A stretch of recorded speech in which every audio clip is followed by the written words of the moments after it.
This is the Miller Lite Cowboys Hour. Supported by Albertsons And Omni Hotels and Resorts. Brought to you by Miller Lite, the only beer of the Cowboys. It's Miller time.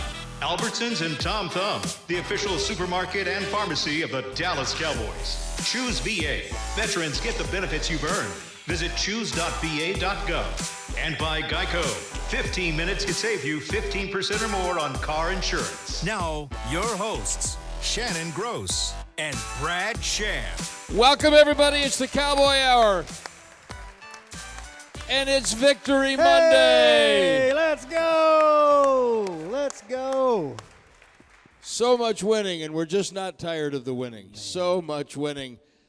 And we are delighted to be back in the South Concourse of the Ford Center at the Star, our regular for this season, our usual Monday night stop, except when it's not on Monday night. And delighted to have all of you who have come out here with us. Thank you for coming out on Victory Monday. Big Cowboy fans. And we have people listening all across the Dallas Cowboys radio network. We're delighted to have all of you listening, and those of you who will be joining us whenever you do during the week, streaming on DallasCowboys.com. Mm-hmm. Hi, y'all. How y'all doing? Nice to have you with us. And so for a big Victory Monday, we've got a big Cowboy. We've got the great Tyron Smith, ladies and gentlemen. Yes. Number 77. What's the over-under on words spoken by Tyron on this show tonight? Why do you do that? You know you too well, that's why. But, Tyron. Someone said 15. No. What year is this? Your 11th year? No. 11th Your year. 11th year? That is unbelievable. Yeah. And how many years have you been doing this show once a year with me? Every year. Every year, Yeah. right? So clearly, Shannon, the number of words that Tyron says is just, I don't see that to be a concern. Tyron is a great guest, and we have what's now a little running joke between us, except it's really not a joke. I always walk up to him and shake his hand and I say, excuse me, you may not know me, I'm Brad Sham, and I'm your biggest fan. And I am. I really am. But I am because having gotten to know Tyron when he came in as a rookie, it's been great to see his growth as a man, as a human being, as well as into a probable Hall of Fame offensive tackle. I just said those words right out loud. So you sounded to me like you had a little cold. You had a little cold going? I'm all good. You're all good? I'm all good. Just a little allergies here. A little allergies, okay. Yeah. There's another thing that we have that's a kind of a running thing between us. Tyron something will happen in the game. You know, he'll look like he got dinged up a little bit, or he'll miss a practice. And in the days when we were allowed in the locker room, I would walk up to Tyron, nobody else around. I would say, "How are you doing?" And he would say, I'm good. I'm good. I'm good. I'm all good. But this year, you really are, aren't you? Yes, I am. Can you tell us, can you describe what that procedure was that you had in the off season? So it was a surgery in my neck to where the bones in my neck were pinching on my nerve. And so we had to go in, create a bigger canal for that nerve to go through so it doesn't get pinched by those bones anymore, I guess. And it was a long recovery, but it fixed the problem, and it's no longer a problem for me anymore. When did you have the surgery? It was early in the season last year. Early in the season. So it took you like almost the better part of a full calendar year to combine recover and rehab and get back into playing condition. Pretty much. And was this something that had ever been diagnosed before and suggested, or was this a diagnosis that they just came upon last year? No, every year I've been getting like stingers in my neck. Every year I've been dealing with that forever, and it just started getting worse as time went along. And then last year was just the time to fix it. Yeah, you know, it seems to me, I've never had a stinger, I don't think, but I do have enough back issues that with nerve impingement that I know if something's going on in my neck and it's time to fix it could have been before last year, because you wore the helmet. How long ago did you start wearing that which you don't anymore, that great big collar. About 4 or 5 years ago, started wearing it. Yeah. And what did that supposedly do to alleviate the problem? It was helping from getting that nerve pinch, but the neck rope only help out so much, and so now I really don't even wear a neck roll anymore. I've noticed. Yeah. Were you ever worried about, like, walking in the future and that kind of stuff? No, actually, no. I just honestly just try to get the problem fixed.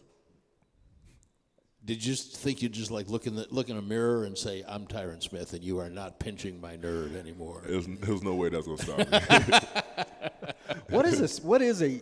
You hear it all the time. It's a football term. What is a stinger? So it's a different reaction for some people. For me, it was a feeling that my whole arm went numb, and then my shoulder felt like it was on fire. And it just takes a while. It took a while for it just to cool down and kind of get that feeling back. And When you say a while, is that like 5 minutes? Is that like 5 days? about 5-10 minutes, and kind of get the feeling back. And after a while, it's just a little more sensitive after that. Do you remember the first time you started having those? Yeah, I still remember my first one. Really? Yeah, When was it? high school. In high wow. school. Yeah. Okay. And now, were you still playing both ways then? Yeah, it was. And did you get that on defense or I offense? was on offense. And how often did you have them in high school? Just every once in a while, and then as I start getting older, of course, they start occurring a little bit more. And you never thought that was just, let me wait 10 minutes and that'll stop, my shoulder will stop being on fire and then I'll go absorb another blow. Well, I felt fine after that, so. You've had 2 surgeries. What was the other one in 17? What was that one for? No, it was just a neck. Oh, you were on injured reserve, Yeah, but you didn't have a surgery then 4 No. years ago? Okay, so this was the only one. yeah. I've just been dealing with the back for years. And you're back. That's right. So when they finished this, and what did they say? Okay, you are now good to go into time immemorial. This will never be a problem again. It'll never be a problem again, and I'll feel it every once in a while, but it'll never be that extreme. Have you felt anything yet? No.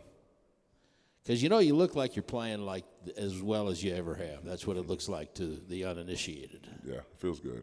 Yeah. What do you look like to yourself on tape? For me, I'm my hardest critic, so I always feel like I could do better. And so, of course, I always, like the past few games, I feel like I could have done a lot better for my team. What could you have done better? Let me just remind everyone that you're rushing for like over 200 yards a game, and no one's getting past you. Yeah, I've seen once or twice you got turned sideways. Somebody maybe got a little pressure in the pocket. Do you expect complete cleanliness on your assignment every time? For me, I'm always trying to be perfect as much as I can be. So I always try to figure any kind of mistake any kind of mistake I have in the game. Have you ever had a perfect game? No, it's impossible to have a perfect game, but it's good to strive for it. Have you been close to a perfect game? Got close before. How often does that happen? Rare.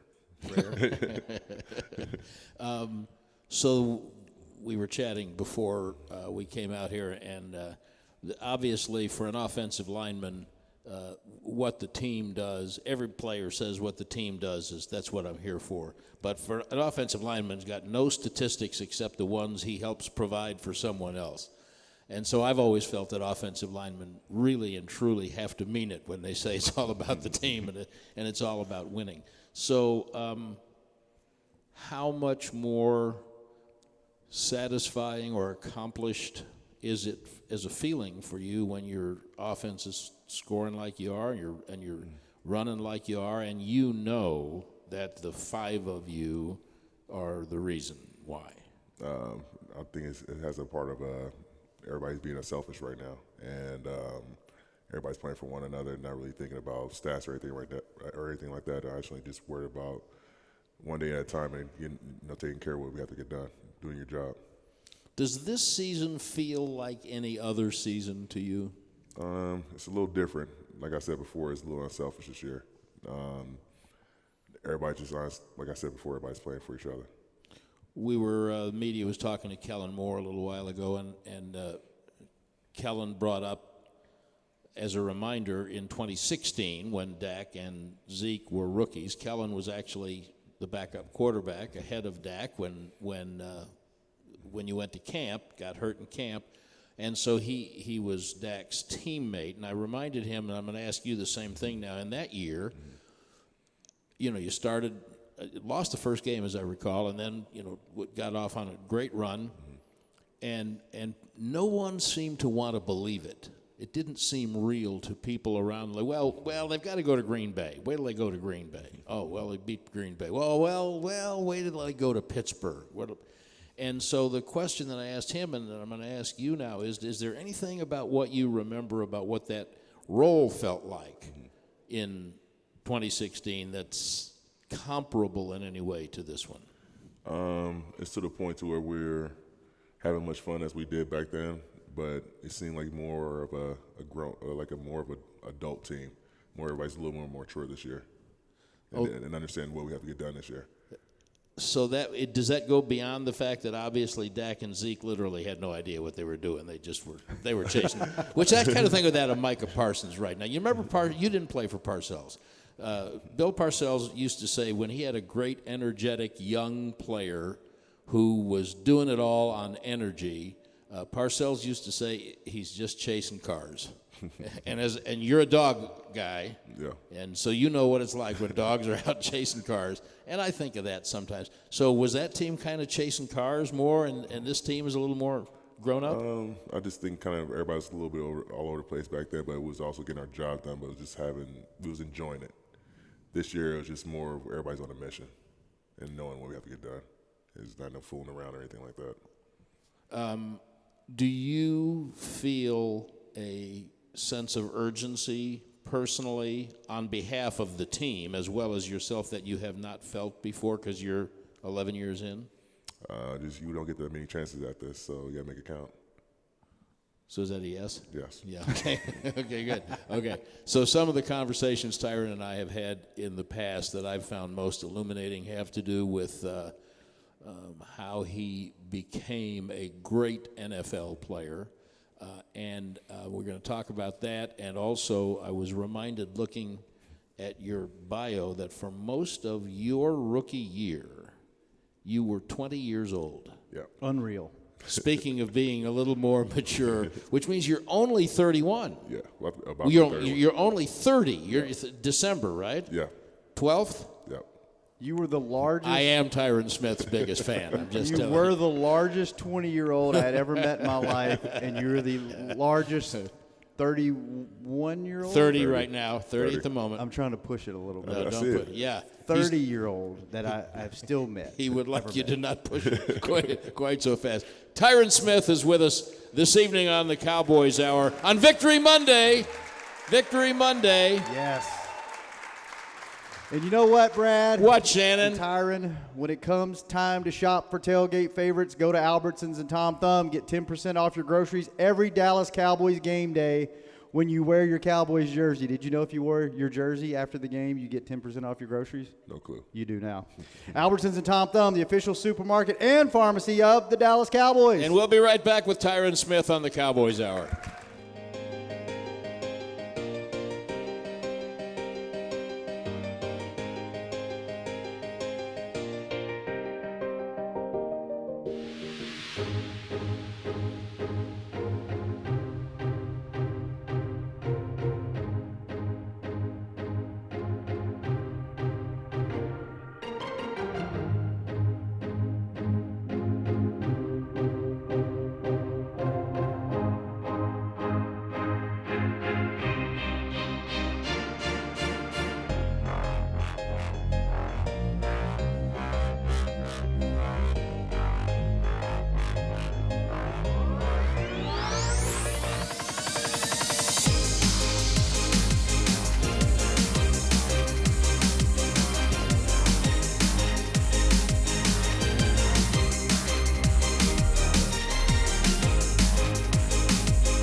Back to the Miller Lite Cowboys Hour, supported by Albertsons and Omni Hotels and Resorts.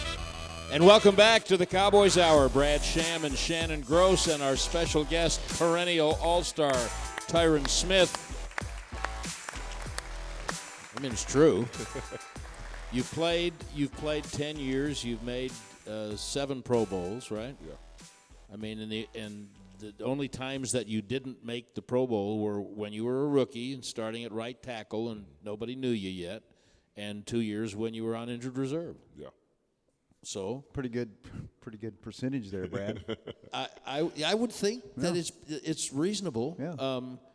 And you kind of just gave me that side-eye Tyron smile at the beginning when I said Hall of Famer. But you'd like to be in the Hall of Fame, wouldn't you? I would love to, but just so early right now. I see. I love that you're 11 years in and saying it's so early. Yeah. I love that. Are there any individual things that can motivate an offensive lineman, since there are no statistics? I guess offensive line is like probably the most unselfish position because we do our job so everybody else can be great, and we take pride in that. And so we can keep the guys off our guys. So we're pretty much doing our job. We love it. So other than what happens in the offensive line room, and when it comes award time, how do you get your recognition? By doing our job, making sure everybody's on the same page. That's how we enjoy it. If everybody's doing their job, then we have fun. But everybody wants to talk to Dak and Zeke and CD and Coop, and now we'll throw in a Pollard and Gallup when he comes back, and let's throw Diggs in because he's intercepting everything in sight. And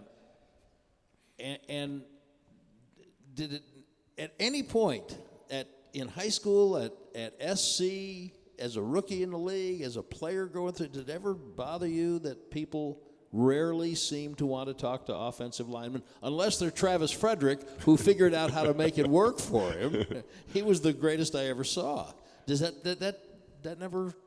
Nah, we're a group, we love staying under the radar. It's always been like that ever since I started playing. Was it like that all the way back in high school? Yeah. We're always the group stay under the radar, stay out of trouble, and just do our job. If someone talks, I feel like there's this unwritten code between offensive linemen. Travis was a little bit out there, right? He would talk. But when someone talks too much, do y'all give them side eye like that and go, bro, calm down? No. It's kind of they let the guys be themselves, but they know still stay under the radar. So Mark Colombo coached you for a little bit. Yeah.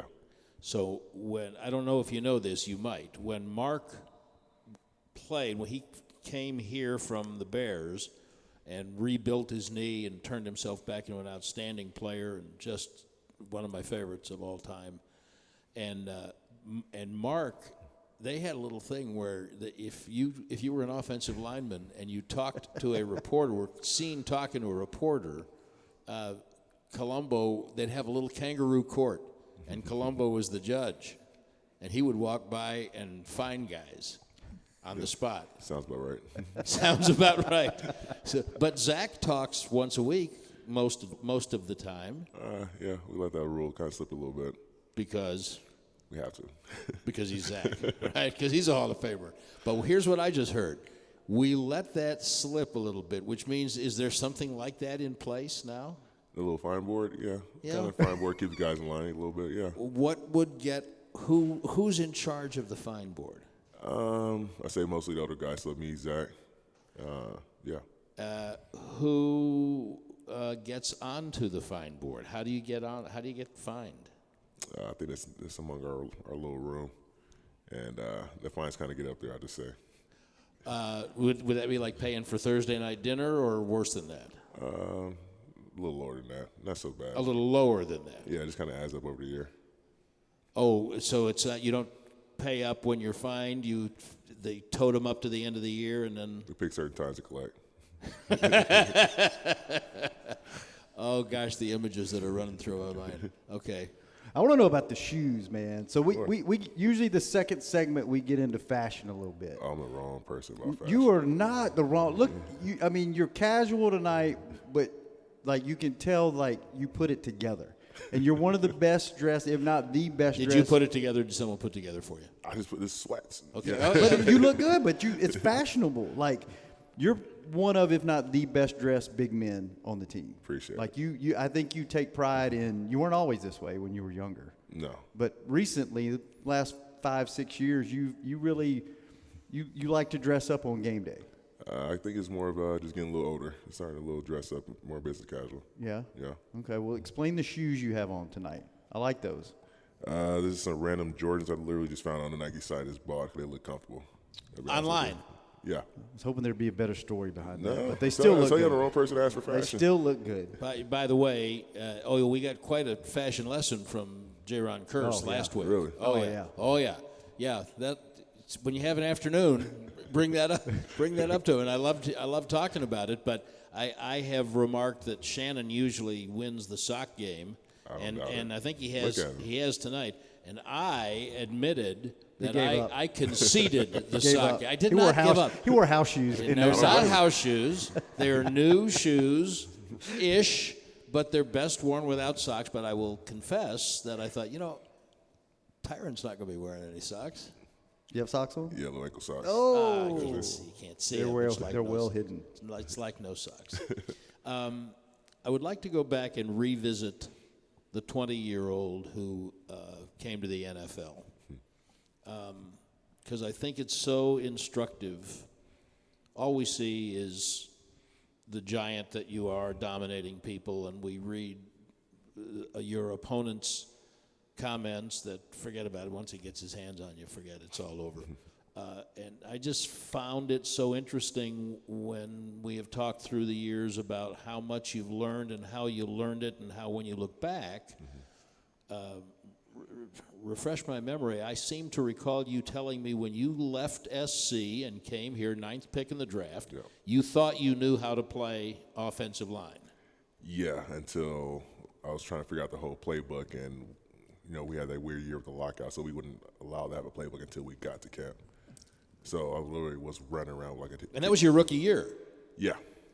So I was running around like I had no idea what I was doing. So luckily I had Kyle Kozer at that time to kind of help me along, and Andre Gerard kind of helped me with the playbook. They kind of helped me at least get the gist of it so I could at least play. So this is an interesting side note that diverges from you for a minute, but you were the right tackle that year. Yeah. And Kyle Kozer was the right guard. Yeah. So when there was talk, when LC was suspended, and what are we going to do? And then we can get into Terrence Steele in a few minutes, but nobody knew that he was going to play as well. Maybe you guys did, maybe the coaches did, but the rest of the world didn't know he was going to play as well as he has. So people talked about moving Zach back out to right tackle, and they then lost sight of the communication that goes on between the right guard and the people on either side of him. So Kozer helped you, and Gerard helped him, and he helped you? Well, Dre just helped me with the more of like the playbook more. Whenever we got a break, Kyle Kozer kind of helped me out on the field. If I had trouble like just knowing where to go or figuring out the play, he helped me out so I didn't have to think that much. How does that communication work? Communication is everything, so it allows you to play quick and make sure everybody's on the same page. And so you've had now 1 year at right tackle, right? And then you moved to left tackle, and you've had to break in a couple of left guards. The 1 year, I would like you to tell everybody about in 16. Here's one thing I remember about 16. They signed Lyle Collins. They tried to make him the left guard. He started a couple of games. I think he got hurt. And Ron Leary, who had probably outperformed him in training camp, I remember you and Ron walking off the field in training camp together, and you would listen to him, and Ron was not happy about not playing. But the whole thing coalesced when Ron Leary went in and played left guard. Yeah. Am I right? Yeah. What happened then? And tell me about the communication you two guys had going. Well, me and Ron, we automatically had a history playing next to each other. We knew the communication amongst each other, and people would joke around about the way I grunt and everything sometimes, but he understood it and knew exactly what I was talking about. All right. Give me. You walk up to the line. We're in a game, okay? Walk up to the line. Why don't you, for the benefit of the Cowboys.com cameras, why don't you get up and walk over there and pretend to be a defensive lineman in front of Tyron? Okay. So and Tyron, I don't have to move, right? No, we're eye level, and you're sitting down. No, you just but pretend you're in your stance, and Shannon's gonna. Okay. Now give me an example of. I'm sorry for those of you who are now looking at Shannon's backside. I'm sorry, but give me an example of communication in a game. What would you say? Like, you walk up to the line, you see something. Do you just point? I'll point or say alert, alert, alert, or just give you Okay, so do it in your game day voice. Say it as loud as you would say on game day. I really ain't going to say it loud. Okay. But that's it. Sometimes it's and sometimes it's alert, and that's it? Yeah.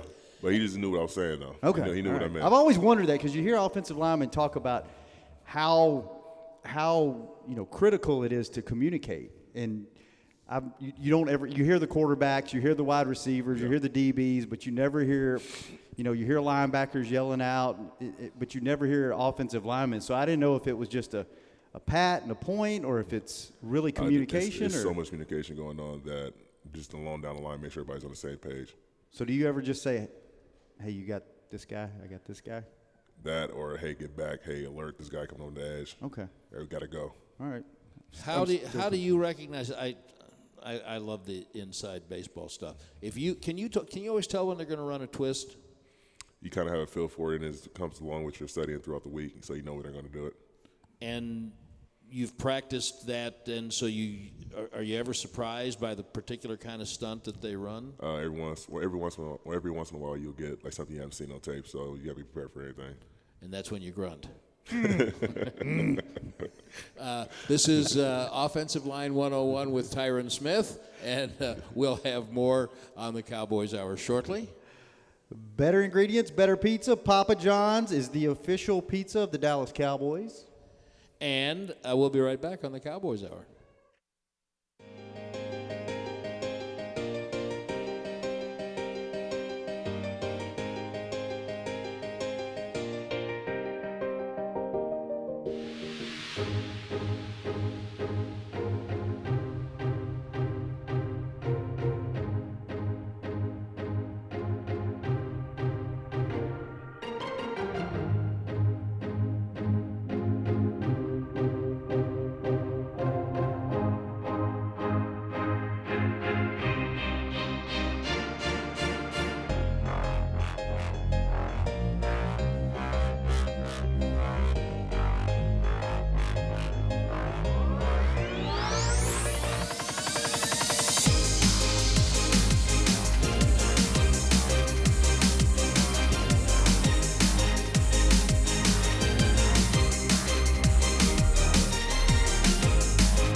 the Miller Lite Cowboys Hour, supported by Albertsons and Omni Hotels and Resorts.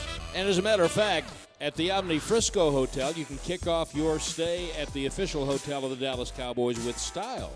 Cool off in the elevated pool, savor upscale comfort food at neighborhood services, and enjoy all the dining and entertainment options the Star has to offer. Visit omnihotels.com/Frisco to learn more and turn the next home game, which will be in a few weeks, into a weekend getaway. And we're also brought to you by Luke Casey, the official bootmaker of the Dallas Cowboys cheerleaders. I'm Brad Sham with Shannon Gross, and our special guest tonight, Cowboys tackle Tyron Smith on Victory Monday. Yeah. Victory Monday. Yeah. Too early in the season for you guys to be given Mondays off. Yeah, yes it is. Do you like the bye coming as early as it does? Honestly, Not really? No. No, yeah, okay. When do you like it? Like right in the middle of the season when you actually need it. Well, but you'll need it when it comes, Yeah, won't you? I'll take full advantage of it, yeah. Get some rest. But you'd like a couple more weeks down the road. Yeah. Okay. So we were talking about Tyron's. We started talking about Tyron's matriculation into the All-Star that he is now before I sidetracked us. I would like to have you tell the people a little bit about some of the stuff you told me about how DeMarcus Ware helped you understand how to play tackle better because you could understand what the guy you were blocking was trying to do to you. Well, he just told me about my alignment and how to trying to work my stance and kind of what to expect when a guy is going against me, that he's trying to set me up for moves. And it took me a lot of practice against him to understand how to block him and what to look for, and get the feeling when somebody's trying to set you up for a move to get the sack. And D Ware, a lot of battles against D Ware put me on my back and learned the hard way, but figured it out. And it was a lot of work after practice, almost every day to try to help me out. If I needed help, he was there to help me.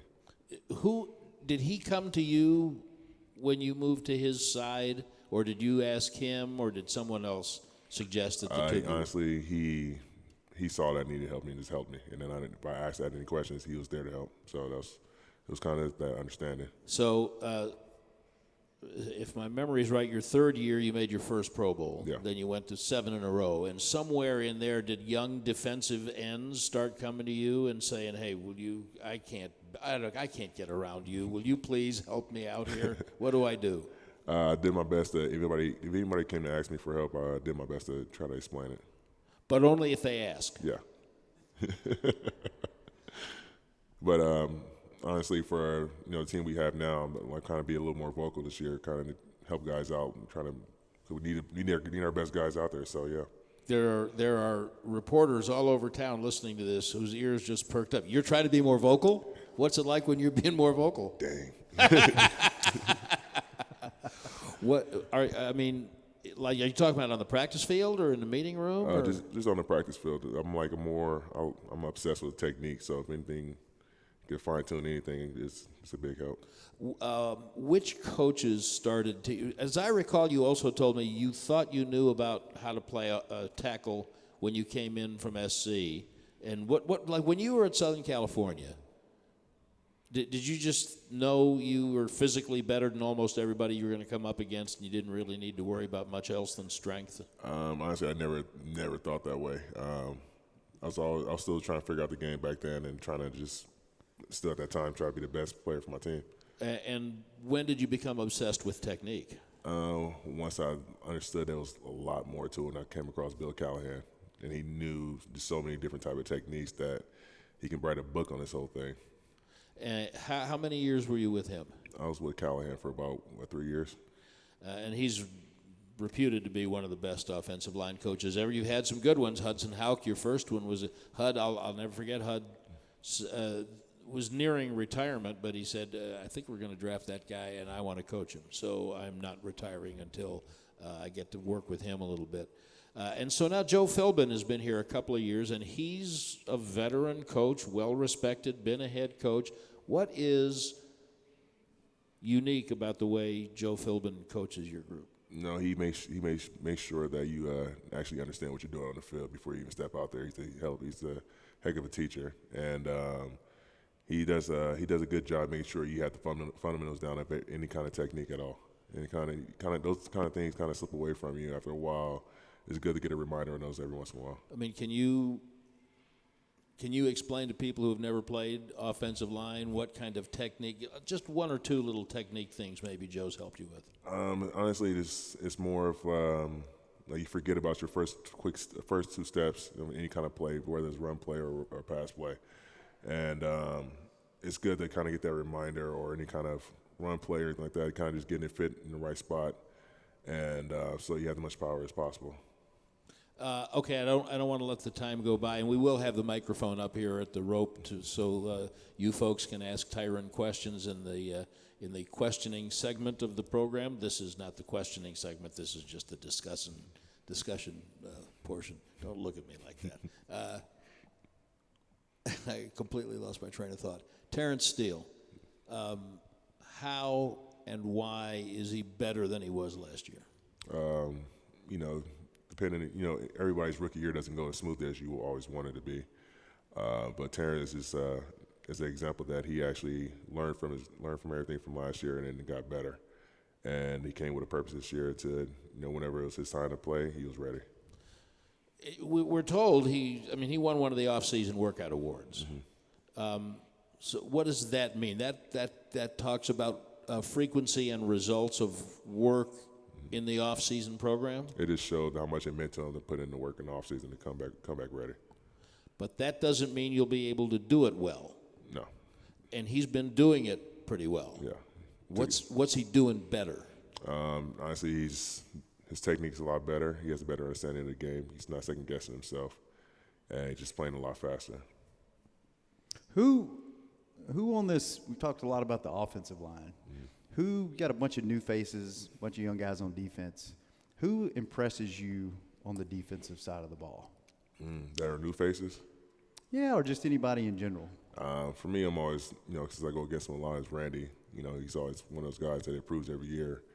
And you can tell that he's definitely becoming one of the elite rushers in the league. And he's under the radar, which is great. But after a while, we need to start respecting him.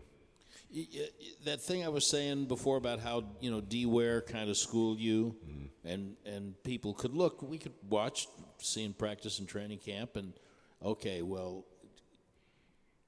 DeMarcus is making him better, and pretty quickly it got to okay, well, let's see him go up against Tyron, and then we'll see what he's got. How about the first few times you and Randy went head to head? When his younger days, it was still trying to figure it out, and I was also trying to figure out what kind of rusher he was.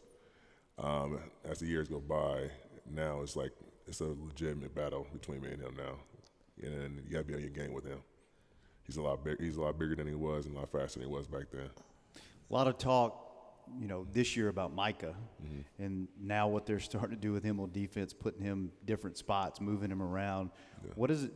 You go against that in practice, I'm assuming, where they're putting him in different spots. What does that do to an offensive line? Is he a guy that you have to account for where he's at on the field yet, or is he becoming that guy? Like, what do you see out of him on defense right now? He's one of those guys that if you're going against him, you're going to be running a marathon the whole game. So chasing cars, is that what you said? Chasing cars. It wasn't me, it was Parcells. But when I watch him, he's terrific. He's a player with an unlimited future. I think of a Labrador puppy. He's just full of energy. Chewing on the furniture. Just full of energy and running around and with a purpose for a minute.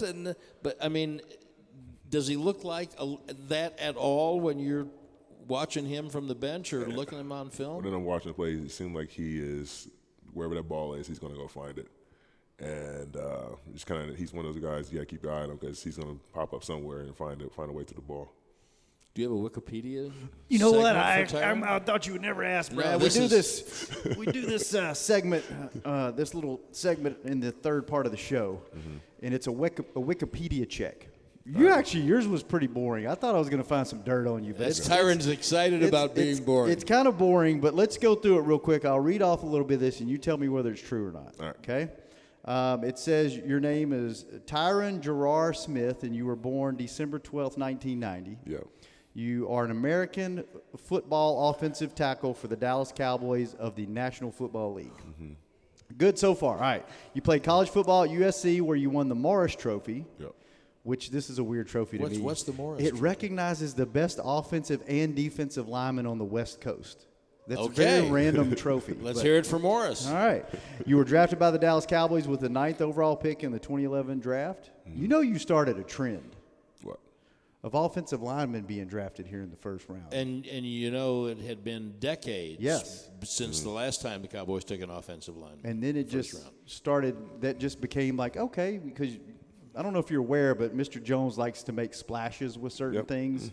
An offensive lineman in the first round really isn't a huge splash, but I think it's paid off pretty well because I think you have a picture right there on that wall that I just noticed. Yeah. It's in here with Drew Pearson and Emmitt Smith and a bunch of other guys. So. But and this is all for high school accomplishments, isn't it, Joe Trahan? I'm glad you brought that up Thank you. because it says And Smith, we did not even rehearse We this. didn't. It says Smith attended Rancho Verde High School in Moreno Valley, California, where you played offensive and defensive line. Yes. Which is what Brad alluded to earlier. So you played. What did you enjoy more, offense or defense? Offense, definitely. Really, you liked it because usually the offensive linemen like to hit people, but you liked offense better. Love the better. Okay. It says you earned All-American honors by Parade, Super Prep, Prep Star, Scout.com, and EA Sports, while also receiving numerous other all-region honors. Does that sound right? Okay. You're also a standout in track and field at Rancho Verde. You notched top throws of 14.23 meters in the shot put and 46.62 meters in the discus. Yeah. So you weren't a star at track and field, you were a star at field. Yeah. What was Fat your man relays. what was your 40 time? At the combine? About 4.9. 4.9? Missed the 4.8 by a little bit. Kind of started veering off to a little south. Kind I of. don't know why I did. Oh man! And then it says you were considered a 5-star recruit and described as an amazing right tackle prospect by Rivals.com. You were ranked as the number 6 offensive tackle prospect. Scout.com also viewed you as a 5-star recruit and listed you as number 1 offensive tackle prospect in the nation. And then the last thing I have, it says you have a back tattoo of a pink dolphin. False.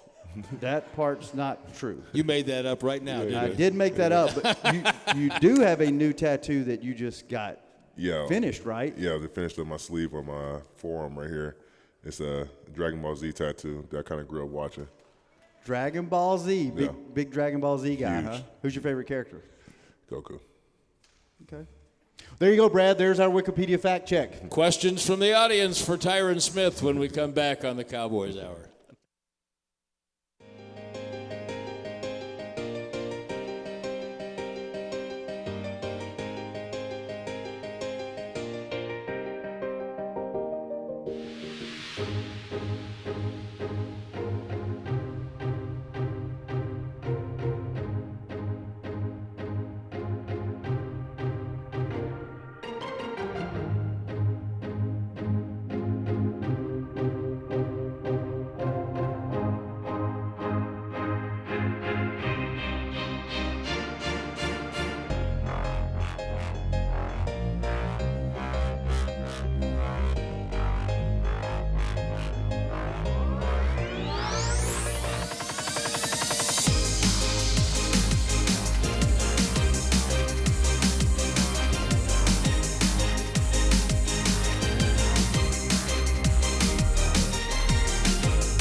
the Miller Lite Cowboys Hour, supported by Albertsons and Omni Hotels and Resorts.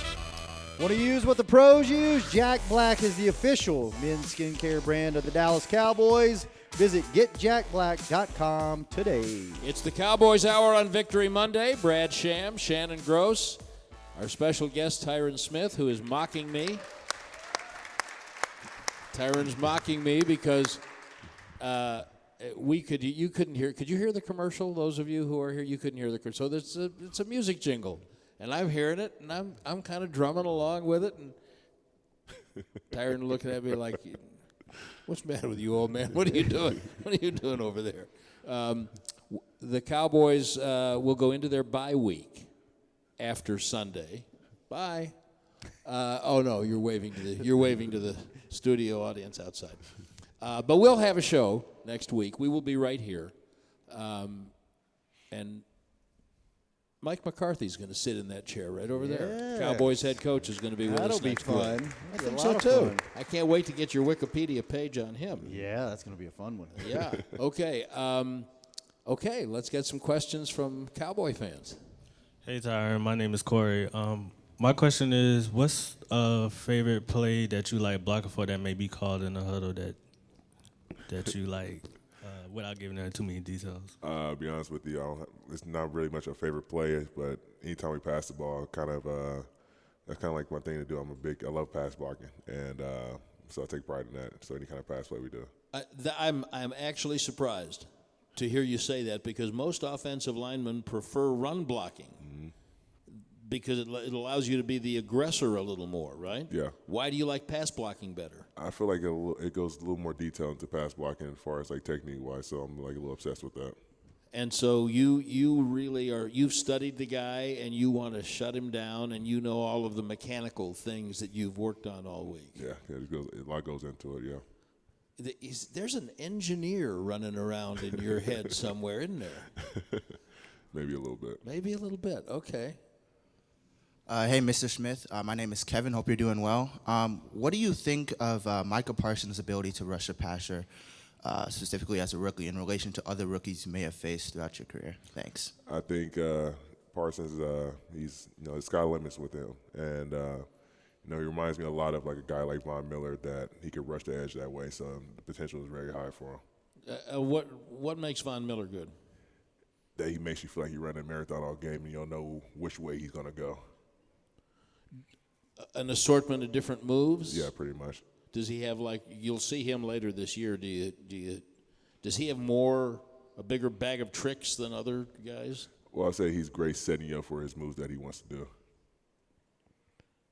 Can you describe the satisfaction of a guy setting you up, and you've studied him so closely that you know the setup, and so he gives you a little move to your inside shoulder, and then he tries to spin, but you've seen that and you know it's coming, and you slide with him and stone him right there? Is that like the best?